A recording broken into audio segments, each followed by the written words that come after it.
تو کون؟ صرف نوح علیہ السلام کی کشتی میں جو سوار ہوا، باقی سب ہلاک ہو گئے۔ پوری دنیا میں یہ پانی بھرا تھا، سب ہلاک و برباد ہوئے سوائے اس کشتی کے سواروں کے، کوئی نہیں بچا۔ تو اللہ کے حبیب صلی اللہ علیہ وسلم فرماتے ہیں میرے گھر والے، میرے اہل بیت نوح علیہ السلام کی کشتی کی طرح ہیں، جو انہیں تھام لیا وہ نجات پا گیا، جو ان سے دور ہوا وہ ہلاک ہو جائے گا۔ اہل بیت سے جو نفرت کیا یا ان سے دوری اختیار کیا وہ ہلاک ہو جائے گا۔ عزیزان گرامی وقار، یقیناً اہل بیت ہمارے لیے سر کا تاج ہیں، لیکن ساتھ میں ہمیں رسول پاک صلی اللہ علیہ وسلم نے اپنے صحابہ کی محبت بھی سکھائی ہے۔ حضور اکرم صلی اللہ علیہ وسلم کا ہی یہ فرمان عالی شان ہے، اصحابی کالنجوم بأیہم اقتدیتم اہتدیتم، میرے صحابہ ستاروں کی مانند ہیں، تم جس کی بھی پیروی کرو گے ہدایت پا جاؤ گے۔ یہ میں کیوں آج عرض کر رہا ہوں؟ اہل بیت کا تذکرہ ہونا چاہیے، لیکن ساتھ میں نے صحابہ کا بھی ذکر کیا۔ وجہ یہ ہے میرے عزیزو کہ کچھ جماعتیں ایسی ہوں گی جو صحابہ سے نفرت کریں گی، حضور پاک صلی اللہ علیہ وسلم کے صحابہ کو کافر کہیں گی، مرتد کہیں گی، باغی کہیں گی، اور کچھ جماعتیں ایسی ہوں گی جو اہل بیت کو گالیاں دیں گی۔ صحابہ کی محبت تو دکھائیں گی لیکن اہل بیت کو گالیاں دیں گی۔ حضرت فاطمہ کو کہتے ہیں وہ بغاوت کرنے والی ہیں، حضرت امام حسین کے بارے میں کہتے ہیں انہوں نے یزید کے خلاف بغاوت کیا۔ یہ دونوں جماعتیں گمراہ ہیں، جو اہل بیت کی نفرت پالتی ہیں یا صحابہ کی نفرت پالتے ہیں، یہ دونوں جماعتیں ہیں، گمراہ ہیں۔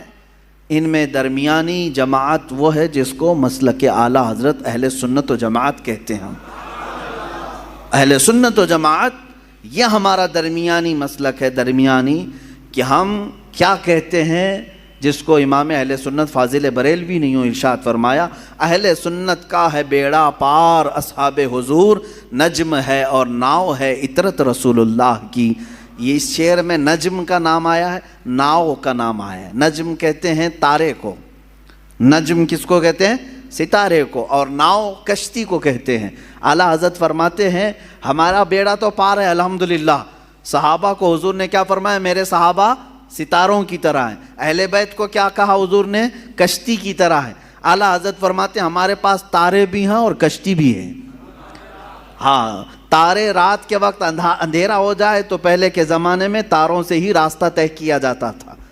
آج بھی یہ تارے اور کشتی کا کیا ملاپ ہے میں آپ کو بتاؤں۔ اتنی ٹیکنالوجی ترقی کر گئی، پھر بھی جانتے ہیں آپ جو شپ آج سمندروں میں چلتی ہیں، جو جہاز، بڑی بڑی جہاز ہیں سمندروں میں چلتی ہیں، سمندر میں وہ راستہ کہاں سے؟ کوئی روڈ بنا ہوا ہے؟ کوئی ٹریک بنی ہوئی ہے؟ کیسے وہ چلتی ہیں؟ برابر رخ کیسے لیتی ہیں؟ پورے جہاز کو، پوری کشتی کو ستاروں پر چلایا جاتا ہے۔ آج بھی ستاروں پر راستے طے کیے جاتے ہیں۔ اب ٹیکنالوجی اتنی آ گئی اور روڈ اتنے بن گئے کہ کوئی اب راستہ تلاش کرنے کے لیے تارے دیکھتا ہی نہیں۔ پہلے کے لوگ سفر کرنے کے لیے بھی تارے دیکھتے تھے، ہر تارے کا ایک سمت ہوتا تھا، اس طرف یمن ہے، اس طرف شام ہے، اس طرف عراق ہے، وہ راستے اسی طرح سے طے کرتے تھے۔ اس لیے یہ دو چیزوں کا ملاپ بیان کیا گیا۔ سمندر میں اگر کشتی ہے تو تاروں سے اپنا راستہ طے کرتی ہے۔ میرے عزیزو، ہم یہ کہتے ہیں کہ صرف تارے دیکھ کر کے چلیں اور سمندر میں چلنا چاہے تو بھی ممکن نہیں ہے، اور صرف کشتی پر بیٹھ جائیں تارے نہ دیکھیں تو بھی ممکن نہیں ہے۔ اسی لیے اعلیٰ حضرت نے فرمایا اہل سنت کا ہے بیڑا پار اصحاب حضور، نجم ہے اور ناؤ ہے عطرت رسول اللہ کی۔ اللہ کے رسول کی عطا کردہ دونوں نعمتیں ہمارے پاس ہیں۔ ہم صحابہ کی بھی عزت کرتے ہیں اور اہل بیت اطہار کی بھی عزت کرتے ہیں۔ ان دونوں میں سے کسی ایک کو بھی ہم خطا کار، گنہگار، معاذ اللہ رب العالمین، باغی، اس طرح کے الفاظ ہم ہرگز نہیں استعمال کرتے۔ اہل سنت کا یہ موقف رہا ہے۔ اب میں اہل بیت اطہار کے متعلق عرض کروں، اس میں خاص طور پر رسول پاک صلی اللہ تعالیٰ علیہ وسلم کے گھر والوں میں حسنین کریمین رضی اللہ تعالیٰ عنہما، ان کی قدر کیا تھی، ان کی عزت کیا تھی۔ صحابہ بھی حضور پاک صلی اللہ علیہ وسلم کے زمانے میں، حالانکہ ان کی عمر بہت کم تھی، حضرت امام حسین حضور پاک صلی اللہ علیہ وسلم کے انتقال کے وقت صرف 6 سال کے تھے، 6 سال کے تھے۔ حضرت حسن مجتبیٰ رضی اللہ تعالیٰ عنہ 7 سال کے تھے. بس یہ 6 اور 7 سال کی عمر تھی جب حضور کی وفات ہوئی. لیکن اتنے بچپن میں بھی صحابہ کرام کا حال یہ تھا کہ یہ اتنا ادب کرتے تھے کہ نماز کے عالم میں کبھی کبھار حضور پاک صلی اللہ علیہ وسلم امامت فرما رہے ہوتے اور یہ دونوں شہزادے پہلی صف میں آ جاتے ہیں یا مصلی کے پاس آ جاتے ہیں, آگے پیچھے چلتے ہیں, تو عام بچوں کی طرح انہیں ہٹایا نہیں جاتا تھا. ان کو نہ پہلی صف سے کوئی پیچھے کرنے والا ہوتا, نہ کوئی ادھر سے ادھر کرتا. میرے عزیز و دوسروں کے بچے آئیں تو ہم ادھر ادھر کر دیں, لیکن رسول اللہ کے شہزادوں کو صف کے آگے رکھ کر کے بھی صحابہ نماز پڑھتے تھے, اس لیے کہ ان صحابہ کو معلوم تھا کہ نماز ہماری اس وقت تک کمپلیٹ نہیں ہوگی جب تک نبی اور آل نبی پر درود نہ بھیجیں. ہاں, تحیات میں بیٹھنے کے بعد تو پڑھنا ہی پڑے گا نا, اللہم صلی علی محمد وعلی آل سیدنا محمد. ہم تو کہتے ہیں اے اللہ درود بھیج محمد صلی اللہ علیہ وسلم پر اور ان کی آل پر. تو صحابہ کی نمازیں کیسی ہوتی ہوں گی جب نماز میں تحیات پر بیٹھ کر کے یہ پڑھتے ہوں گے اللہ نبی پر تو درود بھیج, تو مصلی پر نبی کو دیکھ رہے ہوں گے, اور جب آل محمد پر درود بھیجتے ہوں ان شہزادوں کو پہلی صف میں دیکھ رہے ہوتے ہوں. ان صحابہ کی نمازیں کیسی ہوتی ہوں گی. بہرحال حسنین کریمین رضوان اللہ تعالیٰ علیہما, اللہ تعالیٰ نے ان کو رسول پاک صلی اللہ تعالیٰ علیہ وسلم کے گھر میں اس طرح سے ودیعت فرمایا کہ ان کا نام بھی جنتی نام رکھا گیا.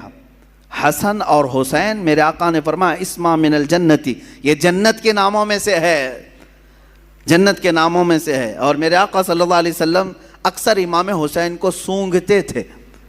چومنا الگ چیز ہے نا, بچوں کو ہم بوسہ دیتے ہیں, چومتے ہیں. حضرت امام حسین کو حضور پاک صلی اللہ علیہ وسلم سونگھتے تھے. چومنا بھی ہوتا ہے, میرے آقا صلی اللہ علیہ وسلم سے چومنا بھی, بوسہ لینا بھی ثابت ہے, لیکن اکثر آپ ان کی گردن کے پاس اور ان کے چہرے کے پاس سونگھتے تھے. اور میرے آقا صلی اللہ علیہ وسلم فرماتے ہیں ہما ریحانتی فی الجنہ, یہ دونوں میرے لیے جنت کے ریحان پھولوں میں سے ہیں. جنت کے جس طرح ریحان پھول ہیں, اللہ تعالیٰ نے حسن و حسین رضی اللہ تعالیٰ عنہما کو جنت کے پھولوں کی طرح خوشبودار بنایا تھا. اندازہ کرو میرے عزیزو, جن شہزادوں کی خوشبو خود سید الانبیاء سونگھ رہے ہوں, تو کیا اہل بیت میں خوشبو نہیں ہوتی ہے؟ کیا رسول اللہ کے خاندان میں خوشبو نہیں ہوتی؟ یہاں پر مجھے وہ بات یاد آتی ہے, کسی نے مجھ سے کہا تھا کچھ سال پہلے, میں نے ایک واقعہ بیان کیا تھا, اعلیٰ حضرت امام احمد رضا خان فاضل بریلوی رضی اللہ تعالیٰ عنہ کے اہل بیت کا ادب کرنے کا ایک واقعہ مشہور ہے, جس کو ایک صاحب نے اعتراض کر کے کہا تھا کہ ایسا کیسا انہوں نے سونگھ لیا. سنیے, بریلی شریف میں پالکی چلتی تھی.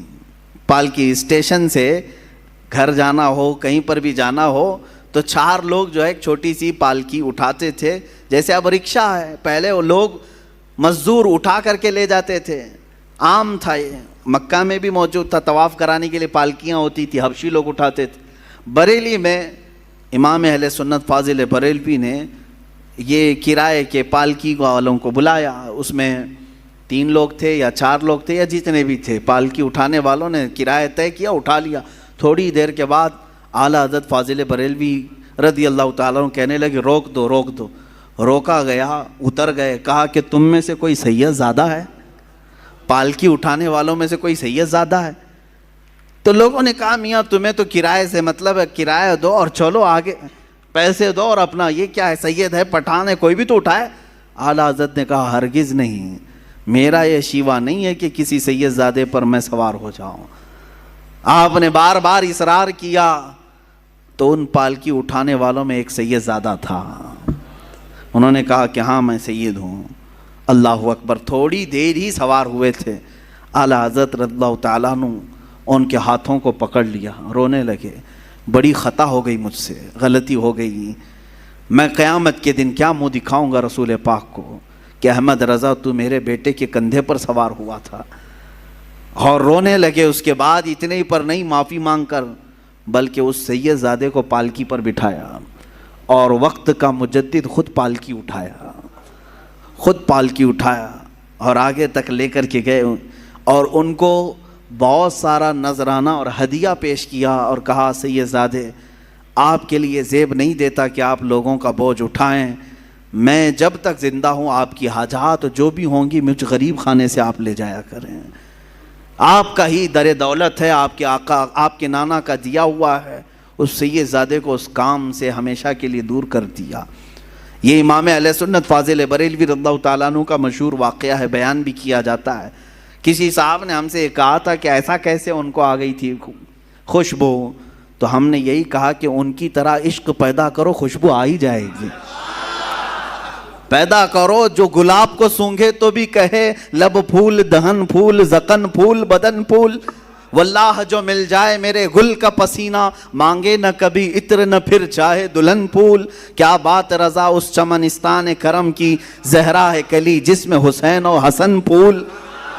یہ بریلی کا امام ہی تو کہتا ہے جس کی زندگی عشق میں ڈوبی ہوئی ہے, جس جگہ پر بھی دیکھیں یہ اعلیٰ حضرت کے نغمے کیا یہ عشق نہیں پیدا کرتے؟ آج 100 سال کے بعد بھی سننے والے جھوم جاتے ہیں. اس بریلی کے تاجدار کے سینے میں عشق کتنا رہا ہوگا, جو ہمیشہ اس زمانے میں لوگ میرے آقا کی ناپ رہے تھے کتنا ہے, کیا کیا ہے, کیسے کیسے ہیں حضور کے بارے میں. اس وقت اس امام نے پکار کر کہا تھا سرور کہوں کہ مالک و مولا کہوں تجھے, باغ خلیل کا گل زیبا کہوں تجھے, حیران ہوں میرے شاہ میں کیا کیا کہوں تجھے. یہ کس نے کہا تھا؟ امام زمن امام اعلیٰ امام اہل سنت نے کہا تھا ان کی طرح محبت اور عشق پیدا کرو, اس نبی کی آل کی خوشبو بھی تمہیں خود آئے گی. ہاں بدبو رکھے ہو اور دل میں بغض اور کڑھن ہو تو پھر یہ تمام اعتراضات بھی تمہارے دل سے سینے سے نکل کر کے زبان پر آتے رہیں گے. بہرحال عزیزان گرامی, رسول پاک صلی اللہ تعالیٰ علیہ وسلم حسنین کریمین کو سونگھا کرتے تھے اور کہا کرتے تھے, فرمایا کرتے کہ یہ جنت کے پھولوں میں سے کچھ پھول ہیں جو اللہ تعالیٰ نے مجھے عطا کیا. برا ہو ان ظالموں کا جنہوں نے جنت کے ان پھولوں کو بھی نوچ دیا اور انہیں بکھیر دیا. اسی کو اعلیٰ حضرت نے اپنے سلام میں کہا تھا کتنے بکھرے ہوئے ہیں مدینے کے پھول, یا کربلا تیری قسمت پہ لاکھوں سلام.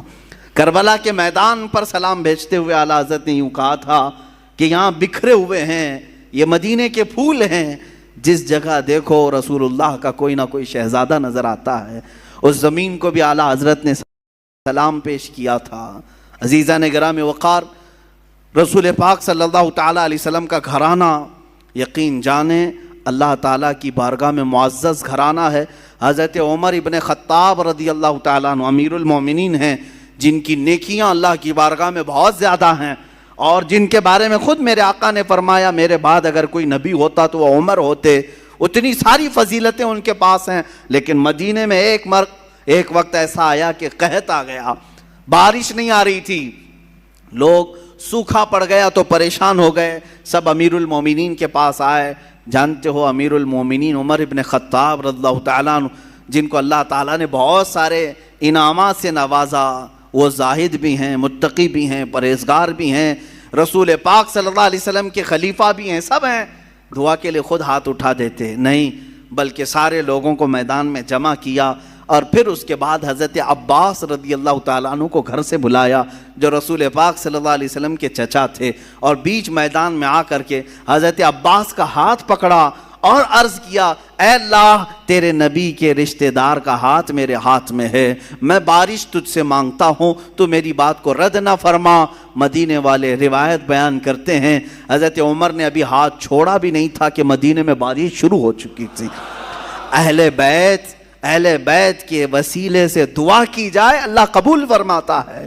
عزیزان گرامی وقار, رسول پاک صلی اللہ تعالیٰ علیہ وسلم کا گھرانہ آج بھی جو سادات ہیں ان کا احترام کیا جائے, ان کا ادب کیا جائے, عام لوگوں کی طرح ان کے ساتھ برتاؤ نہ کریں. رسول پاک صلی اللہ تعالیٰ علیہ وسلم کے گھر کے نسبتوں کا خیال ضرور رکھا جائے. جانتے ہیں کتنی بڑی وعید بھی آئی ہے جو ان کے ساتھ برا کرتا. ایک خاتون, بڑی کتابوں میں لکھا ہوا, ایک خاتون جو رسول پاک صلی اللہ علیہ وسلم کے خاندان سے تھیں, وہ بڑی پریشان ہو گئیں. ان کے شوہر کا انتقال ہو گیا, بچوں کو لے کر کے, چھوٹی چھوٹی بچیاں تھیں. ایک شہر میں آئیں, شہر میں ایک بہت بڑے رئیس تھے, وہ مسلمان, اس کے گھر آئیں. اس سے کہا کہ میں نے اپنی بچیوں کو مسجد میں ٹھہرایا ہے اور میں رسول پاک صلی اللہ علیہ وسلم کے خاندان سے ہوں، میں حضور کی آل میں سے ہوں، میری کچھ مدد کر دو میری بچیوں کے لیے۔ اس رئیس زادے نے، اس امیر زادے نے کہا اچھا اب مانگنے کا طریقہ ایسا بھی آ گیا، تم اگر آل رسول ہو تو کوئی ثبوت دے دو، کوئی پروف دے دو، تم حضور کی آل میں سے کہتی ہو اپنے آپ کو، کیا ثبوت ہے تمہارے پاس؟ وہ خاتون وہاں سے چلی گئی، اس کے پاس سے مدد کی کوئی امید نہیں تھی تو چلی گئی۔ اسی وقت وہ شام میں گزر رہی تھی، بھوک کی شدت تھی، ایک ایسے بوڑھے شخص کو دیکھا جس کے ارد گرد بہت سارے لوگ جمع تھے، پوچھا ہے کون ہے؟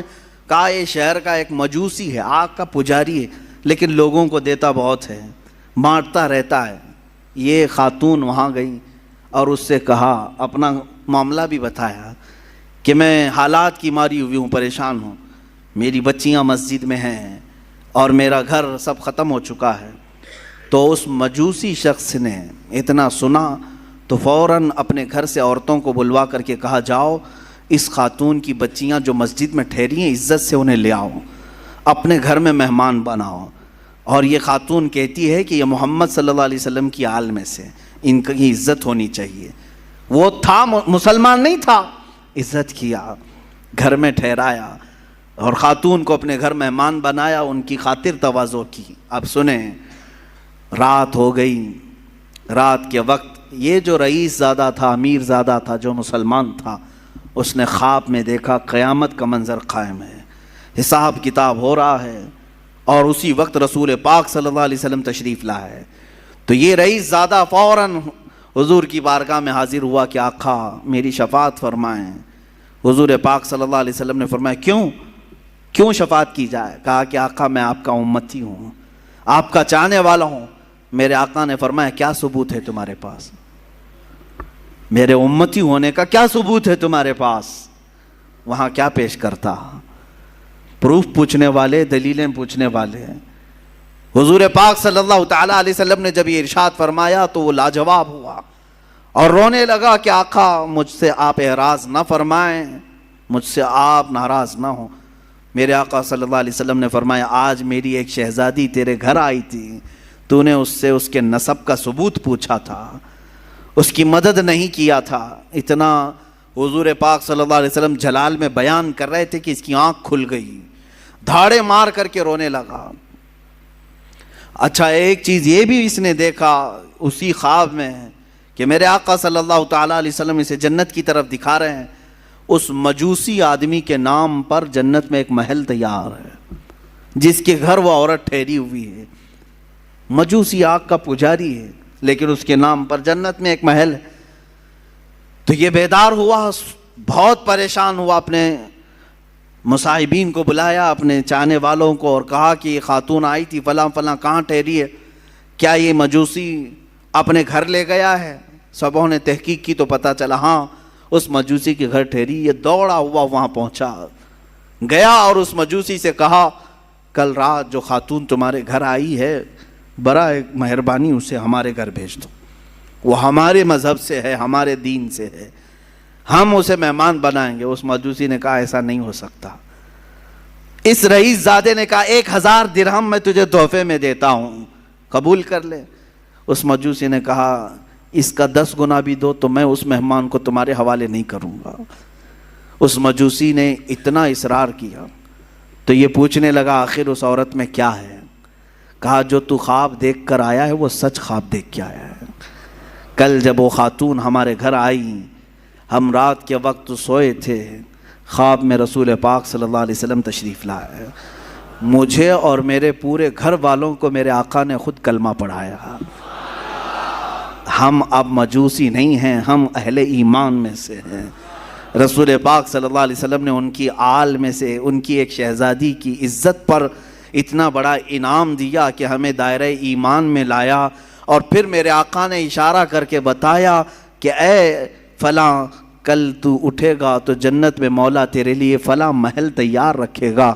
میرے آقا کی یہ بشارت میں نے سنی اور تجھے پھٹکارتے ہوئے بھی میں نے خواب میں سنا، تو نے جو دیکھا وہ سچ دیکھا ہے۔ عزیزہ نے گرامی وقار، وہ روتے گڑ گڑاتے واپس چلا آیا۔ زندگی کی کوئی اگر کمائی تھی تو اس نے سوچا کہ سب لگا کر کے حاصل کر لوں، مگر اہل بیت کا احترام نہ کرنے کی وجہ سے ساری اس کی کمائی، ساری عبادتیں ایک طرف رہ گئی اور آگ کا پجاری بازی لے گیا صرف اہل بیت کی عزت اور احترام کرنے کی وجہ سے۔ آج میں اس واقعے سے اتنا ضرور عرض کروں گا کہ اہل بیت میں سے جو کوئی بھی ہوں، وہ اگر خستہ حال نظر آتے ہیں، اگر پٹے پرانے کپڑوں میں ہیں، وہ حالات اور گردش حالات کے پیش نظر ان کی کمائی اور ان کے فلاں چیزوں پر اگر کوئی اثر پڑ بھی گیا ہو تو میرے عزیزو ہرگز یہ مت سمجھنا کہ یہ بکھرے ہوئے لوگ ہیں، ٹوٹے ہوئے لوگ ہیں، نہیں، بلکہ رسول اللہ سے اگر ان کا رشتہ ہے تو وہ ہمارے سروں کے تاج ہیں۔ وہ چاہے جس کونے میں بیٹھے ہوں، یہ ضروری نہیں کہ سید ہو تو بہت اعلیٰ قسم کے محل میں رہتا ہو، بہت اعلیٰ قسم کے لباس پہنتا ہو، بہت اعلیٰ قسم کی گاڑیوں میں چلتا ہو، ضروری نہیں۔ کبھی سید زیادہ غریب بھی ہو سکتا ہے، وہ فقر و فاقہ کو پسند کرنے والا سید زیادہ بھی ہو سکتا ہے۔ لہٰذا اس بات کا ہمیشہ خیال رکھا جائے کہ سید زادوں کا احترام ملحوظ نظر رہے، ورنہ ہمارا یہ کمایا ہوا عبادتوں کا خزانہ بھی ضائع ہو سکتا ہے۔ اب آئیں، یہ تو بعد میں آنے والے اہل بیت کے احترام اور عزت کی باتیں ہیں، ان کے متعلق یہ واقعات ہیں، لیکن خود رسول پاک کے جو شہزادے ہیں، میرے آقا صلی اللہ علیہ وسلم نے جن کی پرورش خود کی ہے، جن کے بوسے خود میرے آقا نے لیے، وہ حسن مجتبی اور حسین اعظم رضی اللہ تعالیٰ عنہما، ان کی کتنی عزت اور ان کا کتنا احترام ہونا چاہیے۔ میرے آقا صلی اللہ علیہ وسلم دونوں شہزادوں کو کندھوں پر سوار کر کے مدینے لے جایا کرتے تھے۔ اکثر باہر جاتے تو دونوں شہزادے کندھوں پر سوار ہوتے۔ ایک صحابی نے ایک مرتبہ یہ دیکھ کر مسکرائے اور کہا، اے شہزادوں، کیا تمہاری قسمت ہے کہ سواری پائی بھی تو کیسی سواری پائی، کیسی سواری پائی، کائنات کا آقا و مولا رسول پاک صلی اللہ علیہ وسلم کے کندھے تمہیں میسر ہیں۔ اتنی تعریف پر میرے آقا صلی اللہ علیہ وسلم یوں نہیں فرماتے کہ تم صحیح کہہ رہے ہو، بلکہ میرے آقا یوں فرماتے، یہ کیوں نہیں کہتے کہ سوار بھی کتنے اچھے ہیں، سواری کی تم نے تعریف کی تو سوار کی بھی تعریف کرو کہ وہ بھی جنتی جوانوں کے سردار ہیں۔ میرے عزیزو، میرے آقا صلی اللہ علیہ وسلم نے فرمایا، من احب حسینا، جس نے حسین سے محبت کیا اس نے مجھ سے محبت کیا۔ اور میرے آقا صلی اللہ علیہ وسلم کی ایک حدیث یہ بھی ہے کہ انا من الحسین و حسین منی و انا من حسین، حسین مجھ سے ہے اور میں حسین سے ہوں۔ یہ کیسی بات ہے؟ حسین مجھ سے ہیں اور میں حسین سے ہوں۔ ایک جملہ تو اس میں سمجھ میں آتا ہے، حسین مجھ سے ہیں، حضور نے فرمایا۔ یقیناً اولاد باپ سے ہی ہوتی ہے، اولاد اس کے دادا نانا سے ہی ہوتی ہے۔ میرے آقا صلی اللہ علیہ وسلم کا یہ فرمان سب کو معلوم ہوگا۔ حضور نے فرمایا حسین مجھ سے ہیں۔ یقیناً حضرت فاطمہ حضور کی بیٹی ہیں اور حضرت امام حسین حضرت فاطمہ کے لخت جگر ہیں، تو حسین حضور سے ہیں۔ لیکن جو دوسرا جملہ ہے، میرے آقا نے فرمایا میں حسین سے ہوں، یہ کیسے؟ میں حسین سے ہوں، بھلا کوئی نانا اپنے نواسے سے ہو سکتا ہے؟ لیکن میرے آقا نے فرمایا، ہم محدثین اس کی تشریح میں فرماتے ہیں حسین مجھ سے ہیں کا مطلب یہ ہے کہ اولاد کے اعتبار سے حسین رسول سے ہی ہیں، اور حضور نے جو فرمایا میں حسین سے ہوں، اس کا مطلب ہے کہ میرا پورا دین حسین سے چلنا ہے۔ اسی کی تشریح کرتے ہوئے امام الہند سلطان الاولیاء غریب نواز نے فرمایا تھا، شاہ است حسین بادشاہ است حسین، دین است حسین دین پناہ است حسین، سرداد نداد دست در دست یزید، حقا کے بنائے لا الہ است حسین۔ فرماتے ہیں معین الدین حسن چشتی غریب نواز اپنے ہی دادا اور اپنے ہی نانا کی شان میں امام حسین شاہ ہیں، شاہ نہیں بلکہ بادشاہ ہیں۔ شاہ میں اور بادشاہ میں فرق سمجھ میں آتا ہے؟ ویسے تو سب لوگ کہتے ہوں گے فلاں شاہ ہے فلاں بادشاہ ہے، دونوں میں فرق ہے۔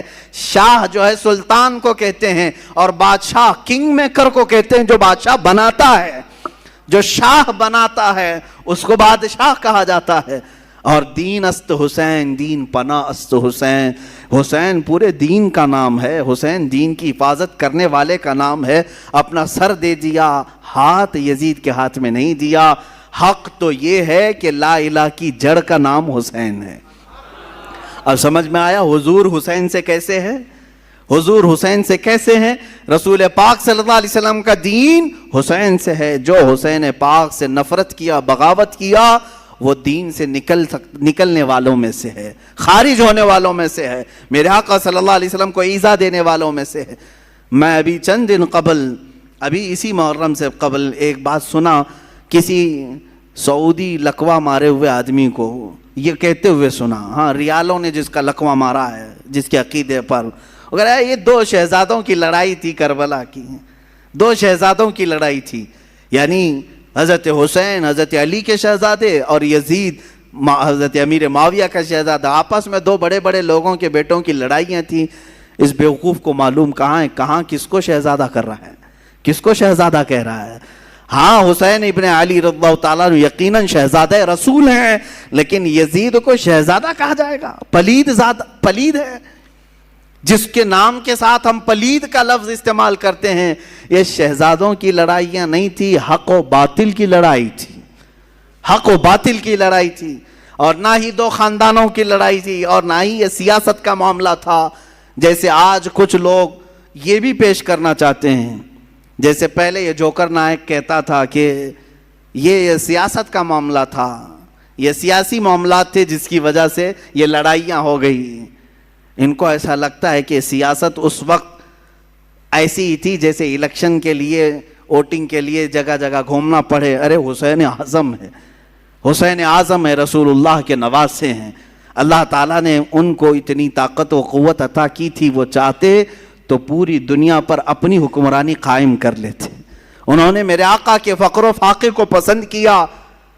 اگر ان کو حکومت ہی پیاری تھی اور سیاست ہی کرنا تھا تو اپنے باپ کے انتقال کے بعد فوراً کھڑے ہو جاتے۔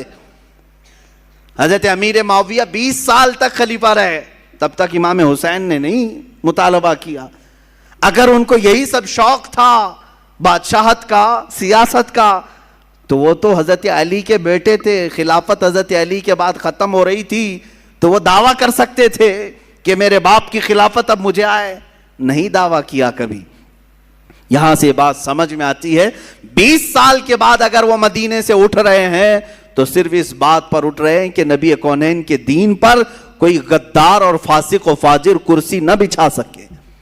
اور آج تک میرے عزیزوں اس کا اثر دیکھنے کو ملتا ہے۔ حسین اعظم کا ایک مرتبہ کھڑا ہو جانا اس زمانے میں، اس کا اثر آج تک دکھتا ہے۔ مجھے بتاؤ کس مسجد کے امام کو آپ چور رکھتے ہیں؟ چور ڈکیت ہو، لفنگا ہو، اناڑی ہو، ٹپوری ہو، جس طرح کا بھی ہو، اسے امام بناتے ہیں آپ؟ کیوں نہیں بناتے؟ بزنس تو کرتے ہیں، سب کچھ کرتے ہیں ایسے لوگوں کے ساتھ، لیکن مصلے پر آپ ہر چیز دیکھتے ہیں، داڑھی پوری ہے کہ نہیں، کپڑے صحیح ہے کہ نہیں، داغ تو نہیں لگے اس کو۔ ہاں، اور اگر یہ امام کہیں ادھر ادھر کس سے مل رہا ہے کس سے نہیں مل رہا ہے یہ تک آپ نظر رکھتے ہیں، اچھی بات ہے، نظر رکھتے ہیں، ٹھیک ہے، امام کے پیچھے پڑے رہتے ہیں، کیوں؟ اس کی وجہ یہی ہے کہ آپ اپنا امام ویسا ہی دیکھنا چاہتے ہیں جیسے امام حسین نے تصور دیا ہے۔ ہم حسینی ہیں الحمدللہ۔